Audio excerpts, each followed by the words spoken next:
दोस्तों भोजपुरी के trending star Khesari Lal Yadav के संघर्ष 2 का पोस्टर रिलीज होते ही पावर स्टार पवन सिंह ने कही ऐसी बात जिसे सुनकर आप भी हो जाएंगे हैरान। और इसी को जवाब देते हुए खेसारी लाल यादव ने जो बात कही है जिससे लेकर पूरी इंडस्ट्री में वायरल हो चुका है। तो दोस्तों क्या खबर की पूरी जानकारी जानेंगे इसी वीडियो में। इससे पहले अगर आप हमारे चैनल पर नए हो तो वीडियो को लाइक शेयर करके चैनल को सब्सक्राइब जरूर कर दीजिएगा। दोस्तों चलते हैं खबर की ओर।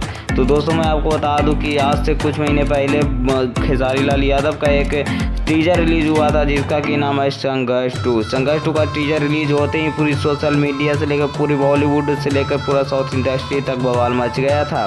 वहीं फिल्म का जो अब इंतजार खत्म हुआ है आप लोगों का और उसका ट्रेलर रिलीज करने का डेट भी घोषित कर दिया गया है जिसका कि 25 अप्रैल को इस ट्रेलर को रिलीज किया जाएगा। और दोस्तों फिल्म की बात की जाए तो अभी बताया नहीं गया है कि कब रिलीज किया जाएगा, लेकिन जब भी रिलीज किया जाएगा आप लोगों को हम बता देंगे। इससे पहले मैं आपको बता दूं कि भोजपुरी के पावर स्टार पवन सिंह जी ने इस फिल्म की तारीफ करते हुए कहा है कि भोजपुरी में अगर कोई पहली बार चेंजिंग कर रहा है तो वो खेसारी लाल यादव है जो कि भूचाल है और सबका बाप आया है। इसी को देखते हुए पावर स्टार पवन सिंह ने और भी कहा है कि खेसारी ऐसे ही आप काम करते रहो। इसी पे खेसारी लाल यादव ने पवन सिंह को पाँव छूते हुए कहा थैंक यू भैया।